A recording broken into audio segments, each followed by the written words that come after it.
பசுமை போர்த்திய அந்த அழகான குட்டி கிராமம் கம்பீரமான மலைகளின் மடியில் தவிழ்ந்து கொண்டிருந்தது. அங்குள்ள மக்கள் மலையிலிருந்து சங்கீதம் பாடி ஓடி வரும் சிற்றோடையின் சத்தத்தோடு அமைதியும் மகிழ்ச்சியுமே தங்கள் சுவாசமாக கொண்டு வாழ்ந்து வந்தார்கள். ஒரு நாள் காலை மக்கள் தங்களின் அன்றாட பணிகளில் உற்சாகமாக திளைத்திருந்த போது சட்டென்று வானம் தன் நிறம் மாறியது.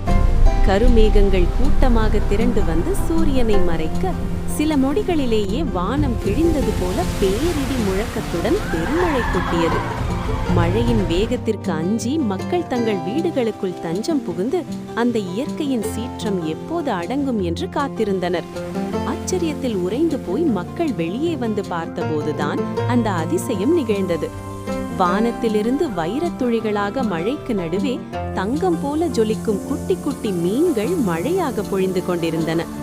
அந்த தங்க நிற மீன்கள் பச்சை புல்வெளியில் விழுந்து துள்ளி குதித்த காட்சி ஒரு மந்திர உலகிற்கு அவர்களை அழைத்துச் சென்றது. மக்கள் மிகுந்த அன்போடு அந்த அற்புத மீன்களை சேகரித்து ஓடும் சிற்றோடையில் பத்திரமாக விட்டனர்.